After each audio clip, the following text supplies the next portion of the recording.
У Віцебску і Берасці праводзяць імпрэзы з нагоды, цытата, 10-гадовага юбілею ўз'яднання Крыму з Расеяй, а папросту гадавіны акупацыі расейцамі гэтага украінскага паўвострава. Беларускія чыноўнікі ладзяць канцэрты і сустрэчы з прадстаўнікамі акупацыйнай адміністрацыі, дзе, сярод іншага, абмяркоўваюць запуск цягнікоў у Крым з Беларусі. У эфіры Белсату аб'ектыў з галоўнымі падзеямі Беларусі і свету. Мяне зовут Александр Баразенко, і сёння ў нашым выданні.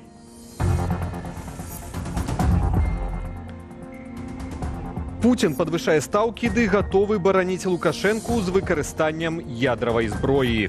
Задача у Путина какая?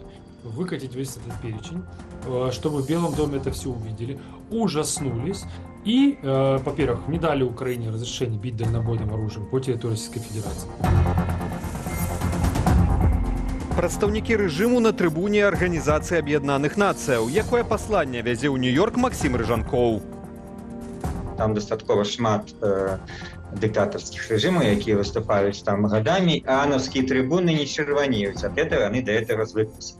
Так што сапраўды гэта той накірунак, дзе беларуская дыпламатыя зараз праяўляе актыўнасць.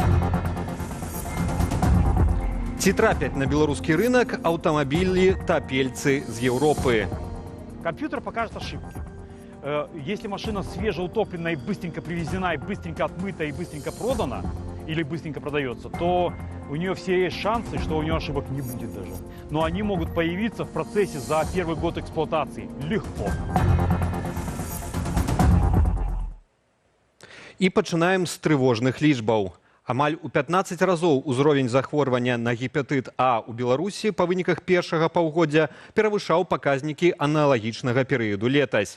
У ліпені ва ўсіх рэгіёнах і ў Менску азначалася знішэнне захваральнасці, аднак у Гомельскай вобласці сітуацыя засталася складанай. Гэта інфармацыя вынікае з паведамлення Гомельскага абласнога цэнтру гігіены і эпідэміялогіі.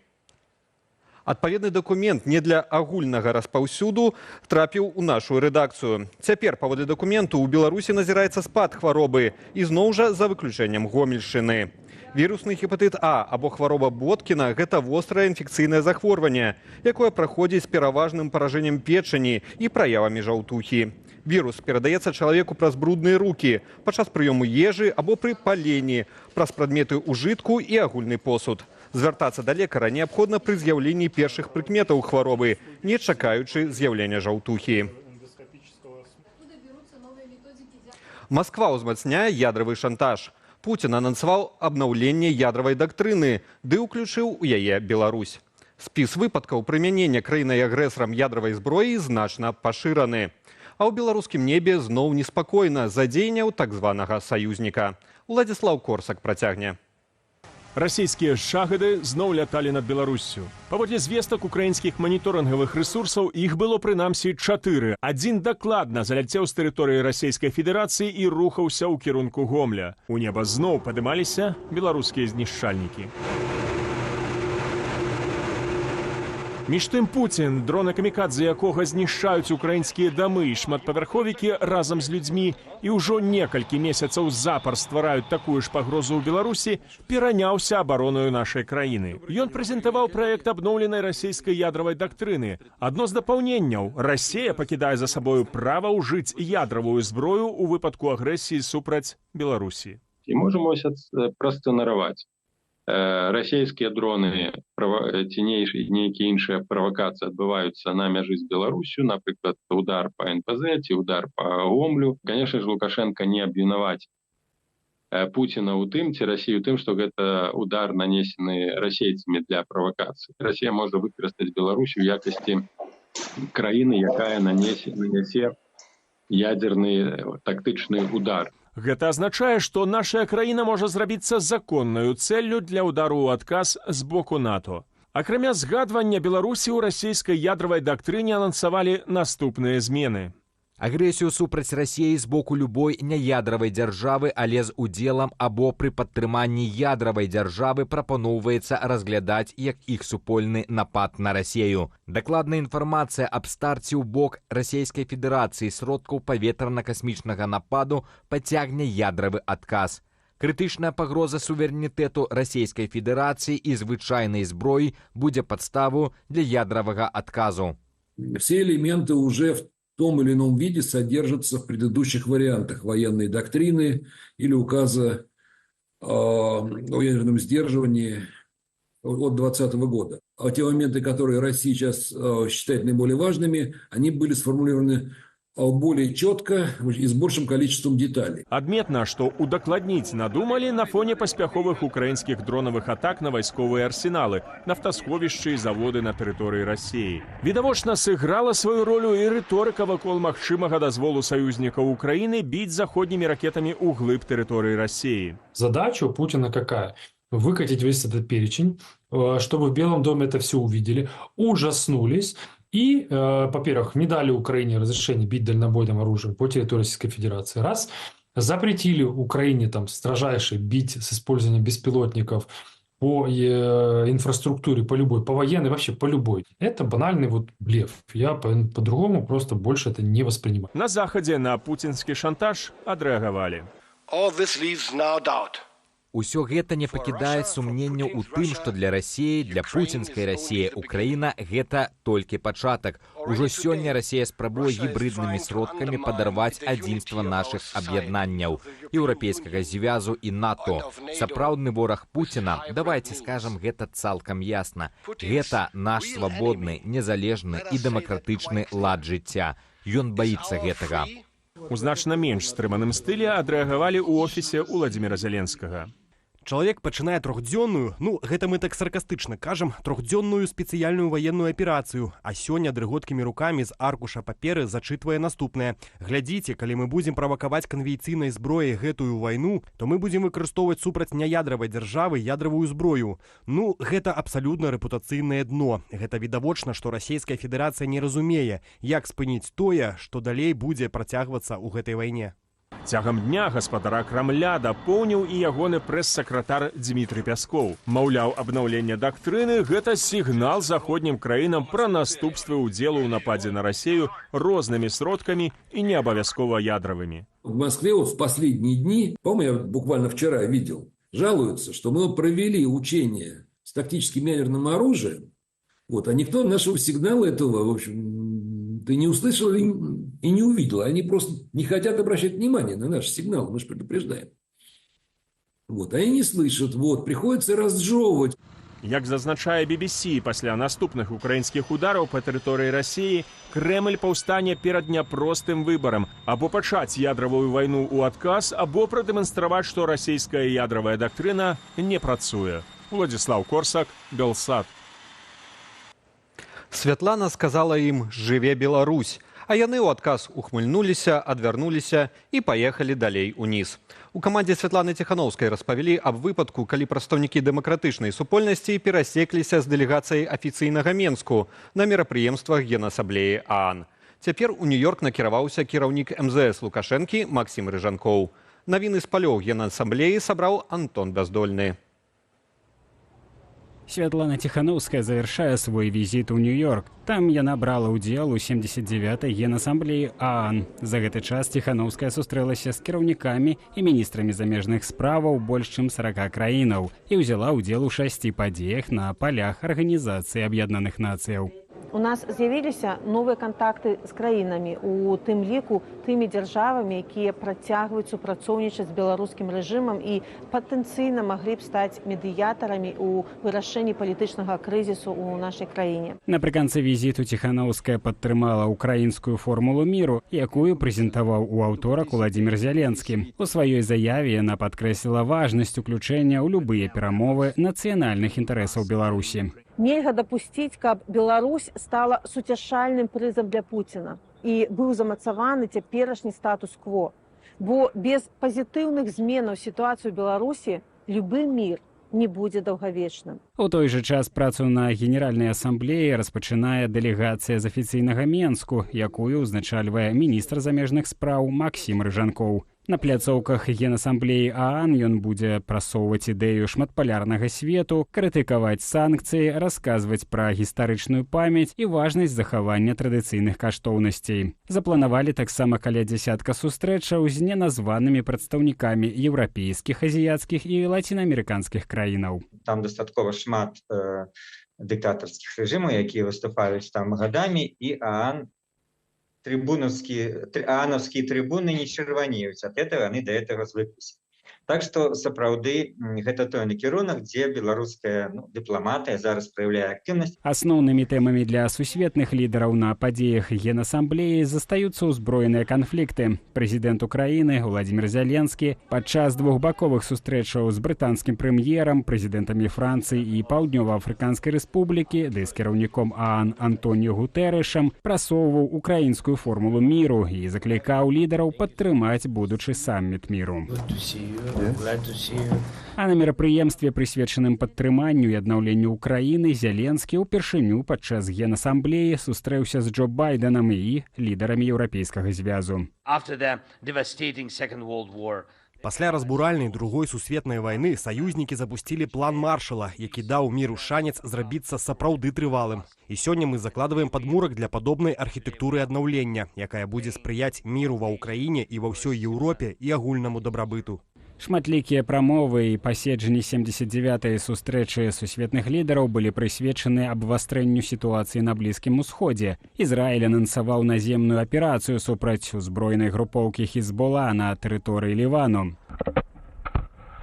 Израильские вайскоўцы праводзяць масаваныя ракетныя ўдары па тэрыторыі Лівану. Групоўка Хізбула абстрэльвае ізраільскія гарады. ААН ужо заяўляе пра дзясяткі тысяч уцекачоў. Крызіс у рэгіёне абмеркавалі на спецыяльным паседжанні Рады бяспекі ААН. Наступствы таго, што адбываецца ў Газе, непасрэдна ўплываюць на сітуацыю ў Ліване і рэгіёне. І тое, што адбываецца, не спыніцца на межах рэгіёну, але будзе ўключаць у сябе ўвесь Блізкі ўсход, калі гэтага не развязаць без далейшых затрымак. ЗША, Францыя і арабскія краіны заклікалі бакі да 21-дзённага замірэння для правядзення перамоваў. План абмеркавалі падчас Генасамблеі ААН. Аднак Ізраіль адхіліў прапанову, а прэм'ер краіны Беньямін Нетаньяху загадаў працягнуць аперацыю. Генеральная асамблея ААН завершыцца ў панядзелак 30 верасня.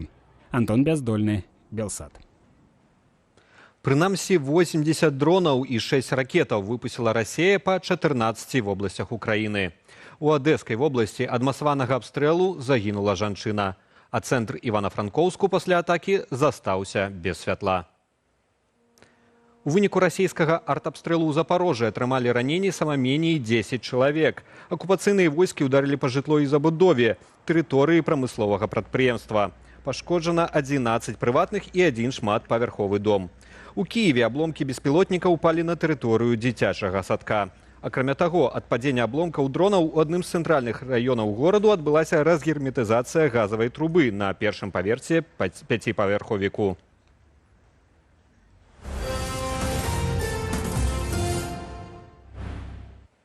Ваяры палка Каліноўскага адрэагавалі на рашэнне Вярхоўнага суда Беларусі о прызнанні іх добраахвотніцкага фармавання тэрарыстычнай арганізацыяй.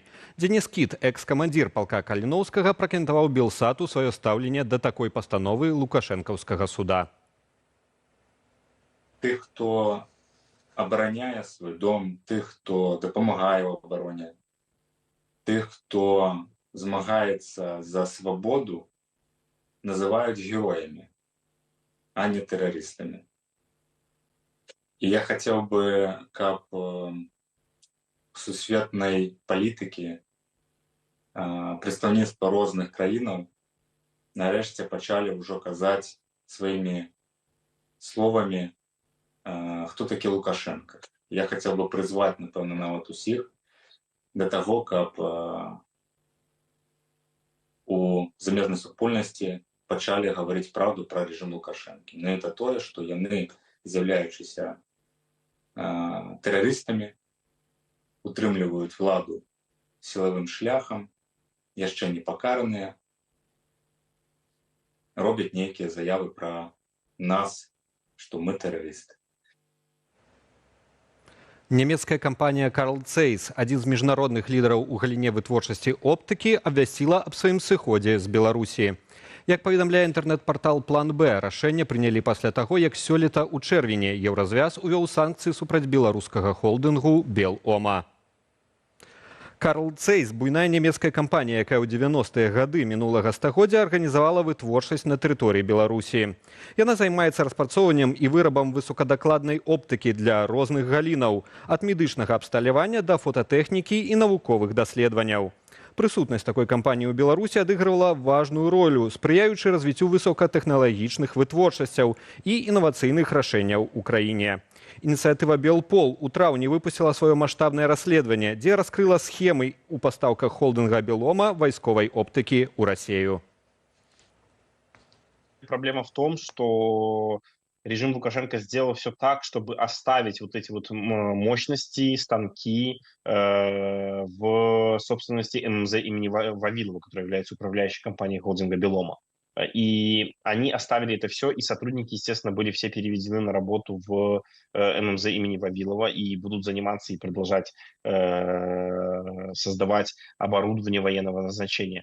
По последней информации нам известно, что они будут, задача их произвести не менее 1800 прицелов, либо же элементов для прицелов, которые будут, можно сказать, предназначены для прицела «Сосна-У», который ставится на российские танки. То есть это большая цифра, и мы понимаем, что производство не будут останавливать в любом случае. Беларусь імкліва губляла рэпутацыю IT-краіны цягам апошніх 4 гадоў. Паводле парталу DevBuy, за гэты час больш за палову беларускіх айтышнікаў з'ехала за мяжу. Аднак у Мінэканомікі паведамілі, колькасць працаўнікоў у сектары ад пачатку году павялічваецца, у тым ліку за кошт тых, хто вярнуўся ў краіну. Ці сапраўды IT-сфера ажывае? Андрэй Сульжыц працягне. У Міністэрстве эканомікі Беларусі хваляцца дасягненнямі ў IT-сферы. Ад пачатку года ў індустрыі штомесяц павялічваецца колькасць занятых спецыялістаў. Пра гэта ў размове з прапагандыстамі заявіў першы намеснік міністра эканомікі Андрэй Картун. На думку чыноўніка, беларуская IT-сфера аднаўляецца. Многие возвращаются, айтишники, и заходят в отрасль новые, но тем не менее видим каждый месяц прирост как минимум там, на 100-200 человек, дополнительно прирост в этой отрасли. Белстат не падае звестак пра занятасць канкрэтна ў IT-галіне. Паводле віду дзейнасці «Інфармацыя і сувязь» у студзені-ліпені на працу прынялі на 29 чалавек больш, чымся звольнілі. Эксперт кажа, пазітыўная дынаміка ёсць, але... Гэта не значыць, што ў нас ужо столькі ж айцішнікаў, колькі было да гэтага. Гэта значыць толькі, што пачаўся нейкі рост.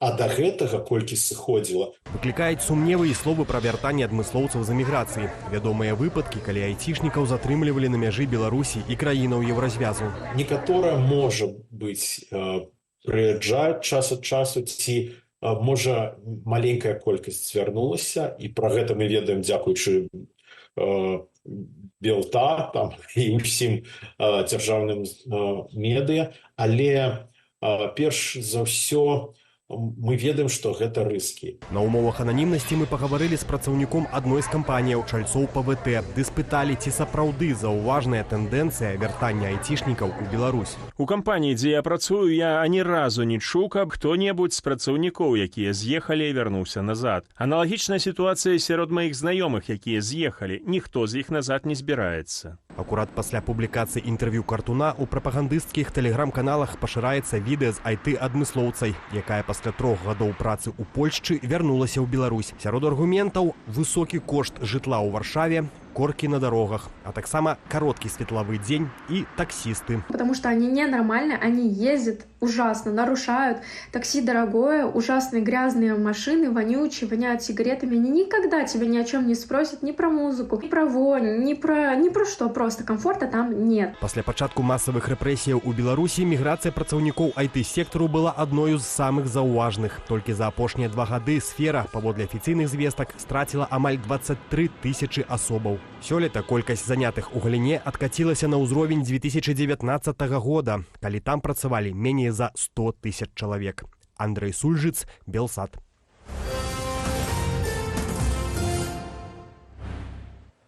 На польскіх аўтарынках могуць з'явіцца аўтамабілі, што пацярпелі ад нядаўнай паводкі на поўдні краіны, паведамляюць мясцовыя медыа. Ужо цяпер пад выглядам выгадных прапановаў прадаюць легкавікі, што маглі патануць. Польскія аўтаэксперты раяць старанна правяраць гісторыю аўтамабіля праз нумар ВІН і рэгістр шкоды. І будьце асцярожныя, гэтыя машыны могуць адправіцца і на аўтарынкі ў Беларусь. Як не купіць ката ў мяшку, распавядзе Руслан Ігнатовіч.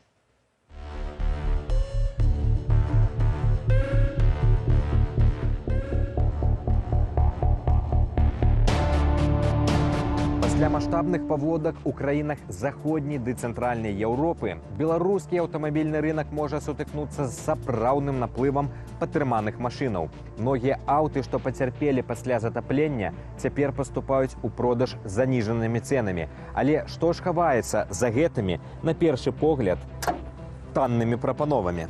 Існуе некалькі спосабаў праверыць, ці быў аўтамабіль тапельцам. Для гэтага нават не трэба ехаць на адмысловую станцыю дыягностыкі. Усё можна зрабіць проста на рынку. Подходим к машине, открываем дверь, водительскую или пассажирскую, снимаем порог. Это при желании, пластиковый порог во всех есть, порожек, если продавец согласен на это. И снимаем вот этот коврик, убираем его в сторону. Максимально его приподнимаем и смотрим. Если была вода, то там будет остатки воды. Понимаете, как губка. Она берет воды, и вода, отсюда ее вымыть невозможно ничем. То есть все равно следы воды здесь будут. Это первое, на что вам нужно обратить внимание. А вось заглядаць пад капот аўтамабіля, каб пазнаць тапельца, не мае сэнсу. Здесь находятся пластиковые и металлические детали, которые легко отмываются любой химией и керхером. Поэтому ничего видно не будет. І калі вы змаглі выявіць падводныя камяні падчас правярання, важна памятаць, што праблемы могуць працягвацца нават пасля пакупкі. Акісленне кантактаў, збоі ў электрыцы і нават раптоўная адмова сістэмаў бяспекі. Усё гэта рэальная пагроза для тых, хто наважыўся на куплю так званых тапельцаў. У сучасных аўтамабілях мноства блокаў кіравання, якія адказваюць за карэктную працу машыны. І калі адразу пасля трапляння вады яна не ўяўляе пагрозы для розных кантактаў, то з часам пачынае выклікаць карозію. Поэтому у нас начинаются потихонечку проблемы. Проблемы с парктрониками, проблемы там, да с чем угодно. Перестает стекло закрываться, опускаться автоматически. Потом центральный замок перестает работать. Потому что каждый блок отвечает за свою позицию. Яшчэ адна небяспека – нядобрасумленныя прадаўцы, якія хаваюць факт затаплення аўтамабіля. На першы погляд машына можа выглядаць ідэальна, але пры гэтым мець сур'ёзныя пашкоджанні ўнутры. Таму вельмі важна звяртаць увагу на дэталі, а не толькі на вонкавы выгляд. Утопленник обязательно даст о себе знать, проблемы покажут в процессе эксплуатации автомобиля. При сырой погоде, при морозах, после мойки автомобиля у нас появляются какие-то проблемы. Больше и больше болячек. Калі ж вы набылі машыну тапельца, яе можна прадаць на запчасткі. Попытам будуць карыстацца элементы кодаўба, бо яны менш за ўсё цярпяць ад вады. Такі аўтамабіль можна выкарыстаць і больш арыгінальна. Пример простой. У меня попалась машина ко мне, утопленная. Она попала в воду где-то по уровню фары. То есть, в принципе, она вся была в воде. И я ее выкупил задешево.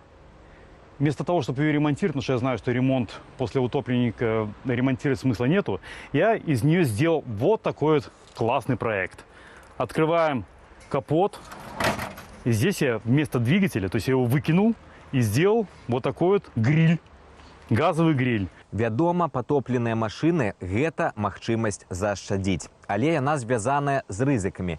Тэхнічныя няспраўнасці, што выявяцца не адразу, магчымасць поўнай паломкі праз некалькі месяцаў. Усё гэта трэба ўлічваць.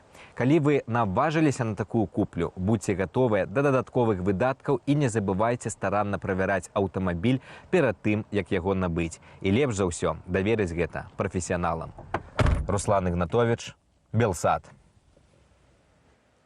Беларускія рэжысёры працягваюць заваёўваць еўрапейскага гледача. Польская прэм'ера стужкі Мары Тамковіч «Пад шэрым небам» прайшла на кінафестывалі гульнявога кіно ў Гдыні. У той самы час дзяржаўны кінематограф унутры краіны стварае новыя прапагандысцкія карціны.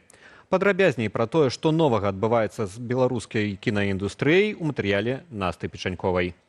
Чырвоныя дарожкі, зорныя польскія акторы і ўсё гэта на беразе Балтыйскага мора. У Гдыні трывае адзін з самых старых фестываляў гульнявога кіно ў Еўропе. 4-й фестывальны дзень адзначыўся паказам карціны беларускай рэжысёркі Мары Тамковіч. Поўны метр пад шэрым небам распавядае о пратэстах 2020 года і адсылае да гісторыі затрымання журналістак Белсату Кацярыны Андрэевай і Дар'і Чульцовай. Я не думаю, што пад шэрым небам гэта выключна беларуская гісторыя.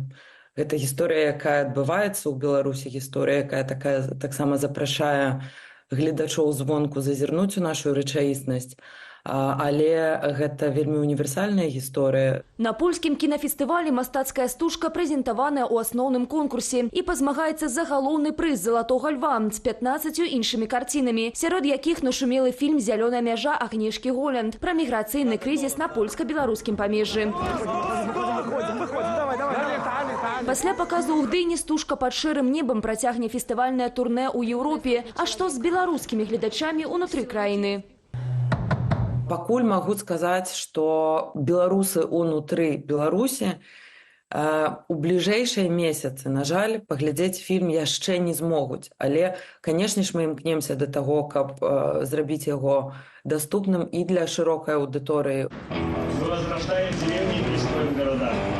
Тым часам на ютуб-канале 1142X адбылася прэм'ера стужкі «Лес» гомельскай рэжысёркі Марыі Булавінскай. Дакументальная карціна распавядае гісторыі людзей, расстраляных энкавэдыстамі падчас сталінскага тэрору 30-х гадоў. Іхныя магілы знайшлі ў Чонкаўскім лесе падчас археалагічных раскопак яшчэ ў 1995 годзе. Аднак больш чым праз чвэрць стагоддзя пракуратура назвала гэтае месца помнікам генацыду беларускага народу часоў нямецкай акупацыі. Актуальная гэта тэма для беларусаў, бо я бачу шмат паралеляў. У сучаснасці з 30-ми гадамі варта паглядзець, як да людзей прыходзяць з вобшукамі, як людзей забіраюць наўпрост з працоўных месцаў за краты. Вялікая колькасць беларусаў, я мяркую, жыве з пачуццём страха, як кажуць, сабранай валізкай каля ўваходу. А пакуль кіно незалежных рэжысёраў замежжа адлюстроўвае важныя сацыяльныя тэмы, ды задакументоўвае няпростую рэчаіснасць, праўладныя вытворцы да яе відавочна адарваныя. Я просто придерживаюсь такого мнения, что женщина-режиссером быть не может. Гэтак у верасні ў беларускіх кінатэатрах прайшла прэм'ера новага ідэалагічнага фільму «Культурны код» пра дзяржаўныя сімвалы чырвона-зялёны сцяг і герб. Шмат прычынаў таго, чаму на беларусфільме не паўстае якаснае кіно. Пра іх можна доўга казаць. Не мае школы, пэўная такая нягнуткасць гэтай сістэмы, бюракратызм. Паводле кінакрытыка, няўдаласць прапагандысцкага прадукту заважна і ў пустых залях. Гэта квіткі на «Культурны код» не раскупляліся да самага дня прэм'еры, а на паказы настойліва запрашалі прыйсці бюджэтнікаў, студэнтаў ды школьнікаў. Спасибо большое Беларусьфильму, что он правда выпускает такие очень важные фильмы, которые доказывают о том, что белорусы награждены таким прекрасным чувством, как патриотизм. Такія водгукі пасля кінапраглядаў актыўна пашыраюць чыноўнікі ў сацыяльных сетках. Відавочна, каб даказаць зацікаўленасць беларусаў у нацыянальным кінематографе. Настя Печанькова, Белсат. І гэта была апошняя інфармацыя ў сённяшнім аб'ектыве. Наперадзе вас чакае праграма «Белсат-Зум». Вядоўца Анастасія Русецкая, сярод іншага, абмяркуе з палітолагам Паўлам Усавым ядравы шантаж Пуціна. Я ж на гэтым з вамі развітваюся, беражыце сябе і заставайцеся з Белсатам.